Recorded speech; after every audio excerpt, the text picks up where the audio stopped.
March 27, 1999. Just after midnight, an F-117 Nighthawk slices through the dark, storm-soaked skies above rural Serbia. Flying low and fast, the jet hugs the terrain, its sharp, angular shape barely visible against the thick clouds. At the controls is Lieutenant Colonel Dale Zelko.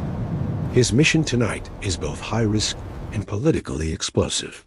A precision strike on the Serbian Air Force Command Center in Belgrade. This is the nerve center of the very force tasked with hunting him down. For now, Zelko isn't alone. He's being escorted by F-16 Vipers, armed with radar-seeking missiles designed to sniff out and destroy enemy air defenses before they ever see him coming. As the formation streaks towards the Serbian border, the radio crackles to life. It's Joint Forces Air Component Command. The news isn't good. The weather is deteriorating fast. Thick clouds, heavy rain, and dangerously unstable conditions. The order comes down immediately. The F-16s are to abort the mission. They peel off and turn back towards base. Zelko continues on, completely alone. If he's going to make it home tonight, there's only one way to survive staying visible. A ghost. And on paper, he's flying the perfect aircraft for it. The F-117 Nighthawk is the most advanced operational stealth strike aircraft of its time. It's a marvel of engineering. 65 feet of sharp geometric angles and radar-absorbing surfaces, all meticulously designed to confuse enemy sensors. On a radar screen, this jet doesn't look like a bomber at all. To a defender on the ground, it should appear as nothing more than a fleeting blip. Maybe the size of a tennis ball, or even a bird. It's an illusion that has worked flawlessly on every single mission. Until tonight. Miles below, a Yugoslav surface-to-air missile battery sits in silence, hidden in the Serbian countryside. It's commanded by Lieutenant Colonel Zoltan Dani, a seasoned air defense officer who has been waiting for this very moment. Intelligence reports, some from ground observers, some from human sources, suggest that NATO aircraft are inbound. Dani is convinced that tonight might be his best, and perhaps only, shot at catching one of these so-called invisible planes. He's spent weeks studying their flight paths, their tactics, and their technology. He believes he's found a weakness. He gives the order. Sweep the skies. A P-18 early warning radar powers up. This isn't your standard high-frequency radar.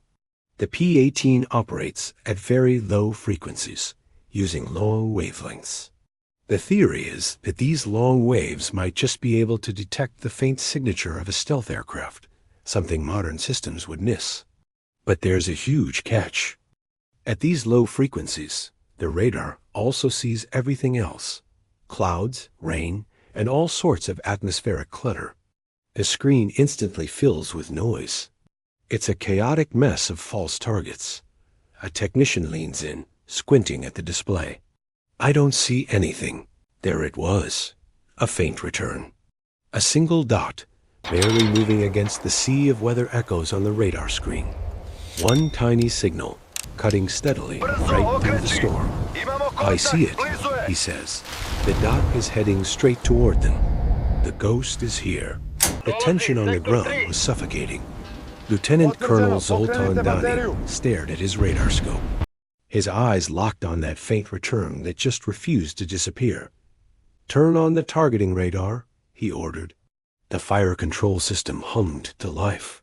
They had seconds, maybe 20, before the aircraft passed right over them. But the screen stayed frustratingly blank. I don't see the target, an operator called out. Nothing. Keep looking, Dani snapped back. Above them, pilot Dale Zelko's F-117 Nighthawk pushed silently toward its target. The onboard computer was running through its attack sequence, preparing to release its weapons. This was the most vulnerable phase of the mission, a moment when stealth mattered most. Back on the ground, Dani checked his low-frequency radar again. The contact was still there, right in front of them. But without a solid lock from the main targeting radar, they couldn't fire. They could only wait watch, and time everything perfectly. One mistake, one brief moment of exposure, was all they were going to get. And then it happened. The bomb bay doors of the Nighthawk opened. For just a few seconds, the jet's carefully controlled radar signature spiked. It wasn't by much, but it was enough. Down below, the SAM operators saw it instantly. "I've got it," one shouted. "I've got a track. Target acquired." Both fire-controlled channels began tracking at the same time. "Launch," Donnie commanded. Two surface-to-air missiles erupted from the launcher, one after the other, tearing through the night sky. Their fiery exhaust briefly lit up the clouds as they accelerated toward their unseen target. At that very same moment, Zelko released his bombs. Guided by lasers, they fell cleanly and struck their mark. A bloom of fire below confirmed the hit. Mission accomplished. Zelko pulled up, banking away from the target area. He climbed toward 6 kilometers, his mind already on the long flight home. Then his cockpit exploded with sound. A piercing alarm blared. Warning lights flooded the panel. It was a missile lock alert. Almost instantly, he saw them, 2 bright streaks punching up through the clouds beneath him.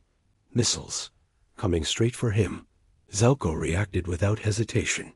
He broke hard, wrenching the aircraft into evasive maneuvers, fighting for altitude, for angle, trying to outrun the threat. The jet shuddered as intense G-forces pressed him deep into his seat. The F-117 has no chaff, no flares to distract incoming missiles. Once a missile locks on, survival depends entirely on the pilot's skill and timing. The warnings kept screaming. Time seemed to stretch into an eternity. He knew what this meant. "They got me," he thought.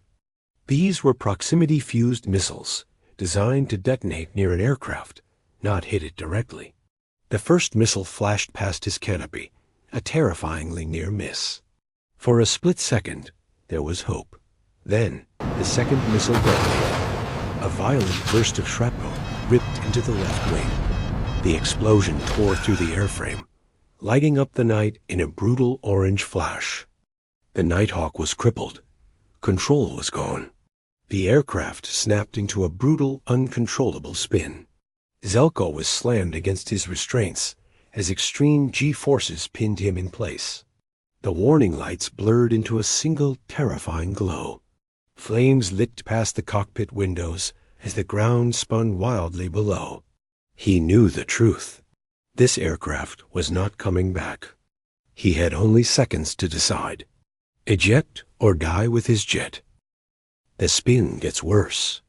Inside the cockpit, warning tones overlap into a constant scream.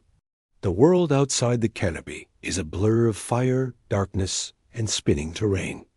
Zelko is pinned hard into his seat, fighting forces that feel inhuman. This is no longer about saving the aircraft. This is about surviving it. Zelko knows the risk. At this speed, at this angle, even ejection could be fatal. But there is no other option. He braces himself. 7 Gs slam into his body. Each arm feels like it weighs 100 pounds. The ejection handles are just inches away, but reaching them feels impossible. Adrenaline takes over. With everything he has left, Zelko forces his arms up, grips the handles, and pulls. Instantly, the canopy is blasted free. Explosive bolts fire, and the cockpit disappears in a flash.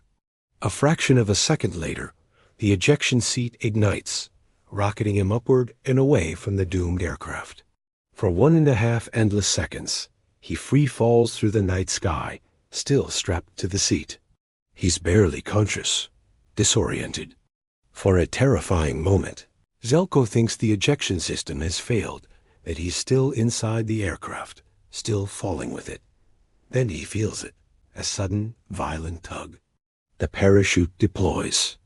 The seat separates cleanly, and Zelko drops beneath the canopy.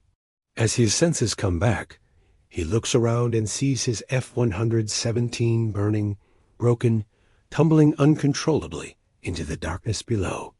The chaos vanishes. The violent spin is gone, replaced by silence.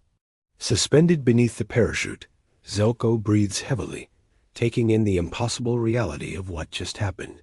He's alive. The thought barely has time to settle before another one cuts through the calm. Mom is not going to be happy about this. The relief doesn't last. Zelko knows what comes next. He's deep behind enemy lines. Serbian forces will already be moving toward the crash site. If he can reach the ground unseen, rescue is possible. Then he looks up. The parachute above him glows bright orange against the night sky. There's no hiding that. He might as well be signaling his position with a spotlight. With no other choice, Zelko reaches for his survival radio and keys the mic. Mayday, mayday, mayday. Vega 3-1 going down. Seconds feel like minutes. Then, through the static, a voice answers. Vega 3-1, Magic copies your mayday. Say last position. Zelko responds quickly, relaying the final coordinates he remembers, the point after target release. As the ground rises toward him, he scans the terrain below and spots a narrow ditch cutting through the fields. That's his chance. There's no time to say anything else. He hits the ground hard. The parachute collapses around him, and the night closes in. Now he's truly alone, behind enemy lines, with nothing but training, instinct, and luck to keep him alive. Zelko doesn't move at first. He lies still in the darkness, listening. No voices, no engines, just the wind moving through the fields. Then, training kicks in. He cuts himself free from the parachute, drags it into the ditch, and covers it with mud and brush. Every movement is slow, controlled, silent. He's deep behind enemy lines now. Zelko smears mud across his face and flight suit, breaking up any reflection. He presses himself into the ditch and waits. It doesn't take long. Word spreads fast. Within minutes, Serbian forces begin to mobilize. Soldiers, police units, and local civilians flood the area. Flashlights sweep across the fields. Vehicles rumble along the nearby road. Everyone is looking for the pilot. Zelko stays perfectly still. He knows the next few hours will determine if he ever sees home again. The hunt has begun.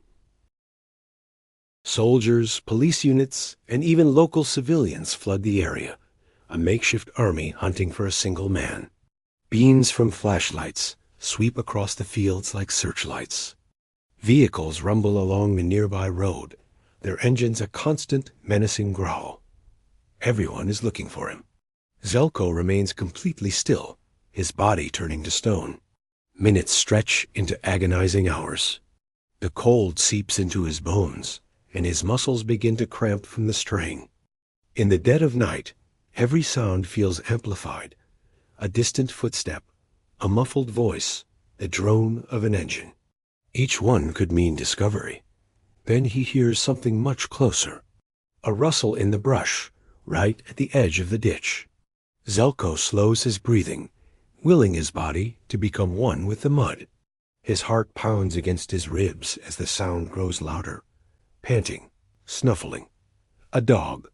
His hand moves carefully, silently, toward the knife sheathed on his gear. His mind races through the impossible options. If the dog barks and alerts its handler, it's over. If he kills the dog, the handler will investigate. He holds his breath and waits. The animal moves closer, its wet nose sniffing the air, circling the ditch where he lies hidden. Seconds tick by like hours. Finally, the dog seems to lose interest. It turns and trots away, its panting fading into the night. Zelko exhales a slow, shaky breath. The immediate danger has passed, but the hunt is far from over. Flashlights continue to crisscross the fields. Voices call out in the distance. Trucks roll past on the road, their headlights slicing through the darkness, each pass a near miss. Then, a new sound breaks the silence. Through the static, his radio crackles to life. Sandy 01, Vega 3-1 over. Zelko freezes. His eyes widen in the dark. It's the rescue team. They found him. He keys his mic. Go ahead, Sandy-01, over. The voice on the other end asks if it's safe for them to come in. Zelko doesn't answer right away. He carefully scans the area. The lights of enemy search parties are still moving nearby, dangerously close. Another transmission comes through, more urgent this time. Vega 3-1, if you don't respond, we'll have to break contact. He has to make a call. Yeah, okay. Let's do it. Zelko activates his infrared strobe, the safest way to signal his position to a helicopter equipped with night vision. But nothing happens. He checks it again. The strobe has failed. Time is running out. The enemy patrols are closing in. Their flashlights are getting brighter, their voices closer. He has one last option. It's a massive risk, but it's now or never. Zelko pulls out his last signal device. He takes a deep breath and ignites a flare. The night explodes in a brilliant, blinding red light. His position is instantly exposed to the friendly rescue helicopter and to every enemy soldier in the area. From the sky, a voice shouts, "There he is." The final, desperate race has just begun.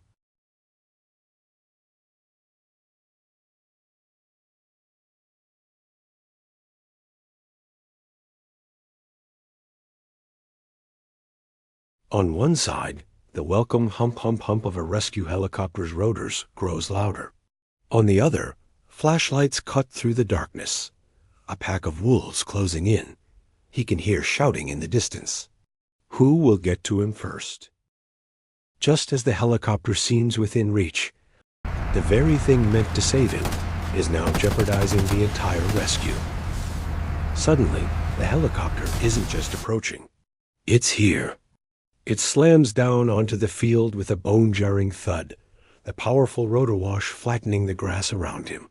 Before the skids even fully settle, he's pulled aboard, the door slams shut, and the helicopter lurches upward, clawing for altitude. As they ascend into the safety of the night sky, Zelko looks down. He sees the beams of flashlights flooding the clearing. They just left seconds. They were mere seconds from being captured or worse. Against all odds, Lieutenant Colonel Dale Zelko, the pilot of the downed F-117 Nighthawk, is alive and heading home. The impossible rescue was a success. Thanks for watching. If you found this story as incredible as I did, make sure to like this video and subscribe for more tales of survival and courage. See you next time.